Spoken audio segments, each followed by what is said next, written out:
This is the NBC War Telescope, and it is focused again today on London, where one of NBC's staff men, W.W. Chaplin, is ready to bring you another interesting story of sidelights on the war. So, we take you now to Bill Chaplin in London. This is W.W. Chaplin in London. Very often on this program, we bring you some man who's done a fine and unusual job of some sort on the war front. Today, I'm going to double up and bring you two such men.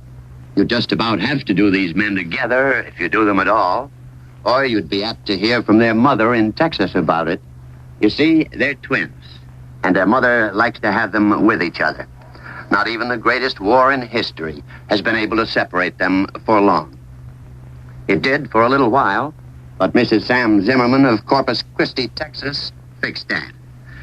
These men who are going to talk to you today, boys still really in age, but men in experience and responsibility, they're the Zimmerman twins of Corpus Christi, members of the same 9th Air Force Medium Bomber Squadron.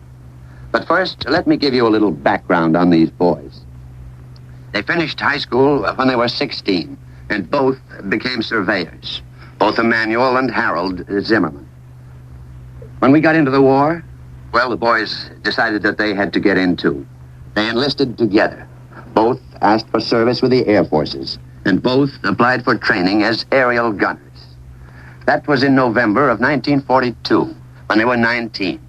From that point on, I'd like to have you hear the story from them. Manny, you got to be a gunner, all right, didn't you? Yes, I made it all right, but Hal didn't pass the eye test. And what was wrong with your eyes, Hal? Why should one twin have good eyes and the other not so good? Well, I used to do some amateur boxing, and I guess I'd taken some punches that didn't do my eyes any good, so they threw me out. And because of that, the twins were separated. Manny went one way to gunnery and radio school, Hal to engineering and operations school somewhere else. Manny, how long did that separation last? Just about 9 months. All that time, my mother had been working to get us together. Finally, her request reached General H.H. Arnold, Chief of the Air Forces. And when we graduated from different schools just over a year ago, he ordered us to be put in the same squadron. And where was that, Hal? That was at Lakeland, Florida. We sure were glad to get together again. We've been together ever since. Although, of course, I stay on the ground and Manny does the flying. I see. And so, you came over here together and, in a way, went into business together over here, did you? Well, we didn't come together. I flew over in a B-26 because I was part of a flying crew. Hal came along in a ship, but we were still in the same squadron, and we were together again before we began operational flying with the 9th Bomber Command. And do you remember that first operational flight? I know there have been a lot of them since, but is that one clear in your mind still, boys? I'll say it is. Oh, boy. All right, Manny. You went on that flight. You tell us how it was from your viewpoint. Well, they waked us up about 6 in the morning, and we were taking in for briefing. When I saw the map with our course charted on it, I knew what was going on. That line on the map ran across the channel. The target was some railroad yards in France. I can't describe exactly how I felt, but I guess it was just tense. I was tense all the way across and right through the operation. Mm-hmm. And have lots of trouble over there, Manny? No trouble, no flak, and no fighter opposition. So I relaxed on the way back, and I've never felt quite so tense again. And how about you, Hal? Tell us your story of that same operation. What was your job to do? Well, my job is to check personnel for the crew of this B-26 that Manny flies in. I put out their flak suits and everything they're supposed to have with them. So I did that and then saw them off. And then I suppose you went along to breakfast. Well, no. I gave breakfast the go-by. I just didn't feel like eating. I never do when Manny's out. And what did you do then? They talk about the ground crews sweating it out while the planes they service are out on a mission. Just exactly how did you sweat it out for Manny that first time that he went? To tell the truth, I just went off in a corner and waited. I waited about 3 hours. They don't tell us when the planes are coming back. So the first I knew was when I saw them over the field. I knew the normal position of Manny's plane in the squadron, and I knew the number on it. So I knew his plane was all right even before they landed and he climbed out. Good. And what did you do then? You tell us what he did, Manny. Well, we were both pretty glad to get together again with the first mission over. Hal ran up to me, and I guess we just sort of threw our arms around each other. The way I remember it, we didn't say anything at all. That's right. There just wasn't anything to say. And since then, Manny, how many missions have you gone along on? 23 more after the first one. We've gone into all over the countries along the coast, and once we were just about up to the German border. And how many German planes have you shot at, Manny? I haven't shot at a single one. In 24 missions, not one German plane has come near enough for me to get a shot at. Not one. And how do you explain that?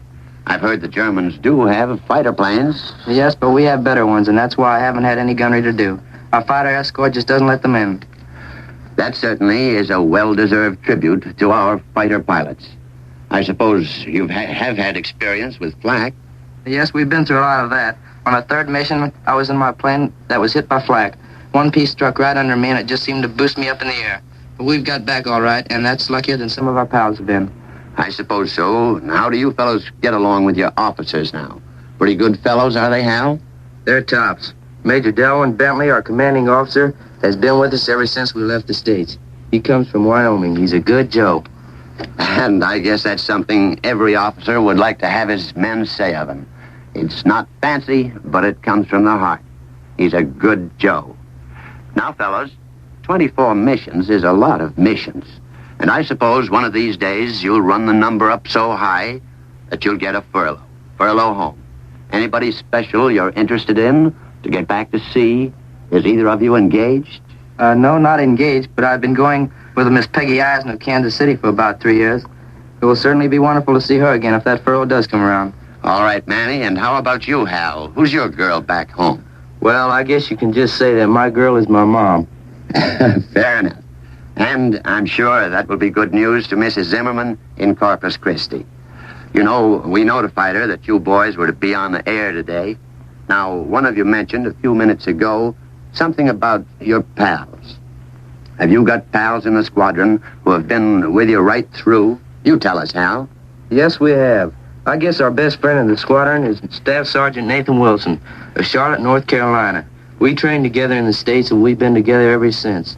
When he heard we were going on the air to talk to the folks at home, he said he hoped his father and mother would be listening, so we could let them know he's okay. Well, I hope they're listening, too, just as your mother is. But if not, they'll hear about it all right. And I guess that concludes the story of the Zimmerman twins from Texas.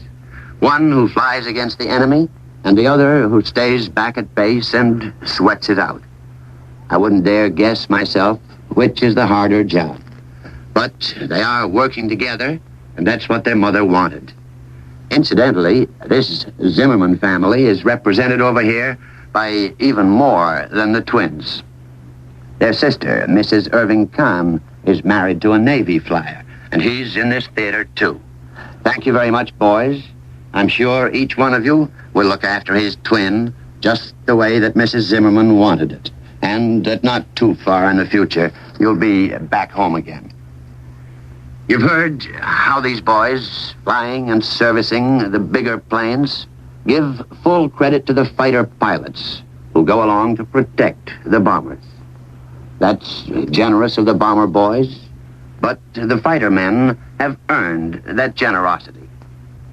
I asked Manny Zimmerman today, when I was talking to him just before the broadcast, exactly what he thought of our fighter men.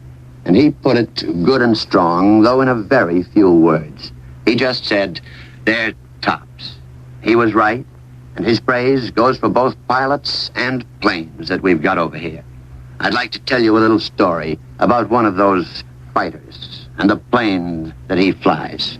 He's Lieutenant Colonel David Schilling of Traverse City, Michigan. He's only 24 years old. Not much older than the Zimmerman twins, for that matter. But when he shot down his 16th German plane, he became the high-scoring Thunderbolt pilot in this theater. Here's a story about him that shows what sort of fighter pilots we have, and what sort of fighter planes. While off on one mission, he somehow lost everybody in his group, except his wingman, Lieutenant Wendell McClure of Sweetwater, Texas. Just those two together. And then, bang, they rang, smack into what our flyers call a gaggle, a string formation of between 35 and 50 Focke-Wulf 190s. Now, what do you suppose they did? Hightailed it for home? Not much. They sneaked around behind that formation and opened up from the rear. A German plane blew up, and the pieces of it came back and damaged Schilling's plane, damaged it badly. But he and his wingman kept on firing, and another German plane went down. But then the Germans split into two formations and really went for those two Americans. And Schilling's engine chose that particular moment to blow a cylinder head. He started home then, but he managed to detour a little, to shoot down another German plane in the air, and set still another that was anchored on a lake. He set that on fire. Then a Focke-Wulf really got on his tail, just as his ammunition gave out. He dived with smoke pouring from that crippled engine, and there he got a break. The German thought that Schilling was out of control and on fire, and would certainly crash. So he went away. But actually, there was lots of stuff in that engine yet, and it brought Schilling all the way home. So you can see that when the Zimmerman twins say that our fighter pilots and planes are tops, they know what they're talking about. And now we have just a minute for spot news. The spot news of the air war is that the heavy bombers were out in force last night, and smaller planes today.